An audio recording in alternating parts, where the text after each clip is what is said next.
And what I realized was that consumerism is essentially the same, it's built on the same foundational idea that if to be human is to make things, then to be human is also to buy, sell, and trade. Like we can't live this life without the help of other people. We all go to schools, we all drove on public roads. Like we cannot live this life without other people. So consumerism, we definitely have an overconsumption problem and not just in the things we buy, but like news and social media. So we have to wrestle with that. But before we do that, I just was feeling like this conviction that we needed to take a hard look at what consumerism meant. And rather than having it have a negative connotation, I Yeah. really think consumerism is fundamentally spiritual, that it's not bad. It's truly a celebration of our humanity's interconnectedness. And so if we look at it through this lens of a celebration, as it look at it through this lens that it's fundamentally human to consume, it shifts our perspective kind of again back to that human.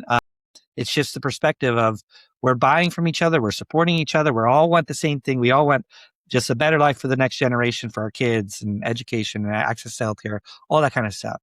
And the vehicle that can really accelerate all of that is through healthy consumption. Yeah, man, we agree on a lot there. It's such a unique and powerful thing. And obviously overconsumption is also a big issue, right? In everything, there's always this sort of fine line between something being positive, something being negative. And so I think our economy is 70% based off consumerism. That's kind of the great thing and the unique thing about the US and how we've been able to basically build off consumerism and innovate off consumerism and get feedback from consumerism. It's been a powerful journey I've been on just with Cause and watching all the different impact models, like you said, sort of going from 1-to-1 to then giving a percentage back.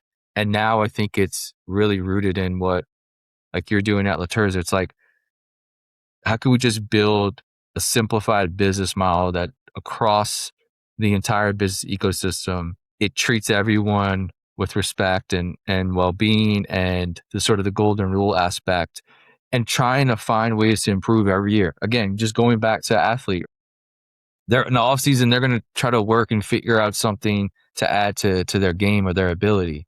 No different in the business. You're trying to improve one little bit at a time to eventually get to biodegradable packaging, but you kind of have to start with, okay, can we get the recycled packaging down first? So there's just a beautiful thing about staying in business and being able to improve, right? Yeah. So you and the team have been successful so far because you're here. Like decade later is amazing accomplishment in itself and improving along the way.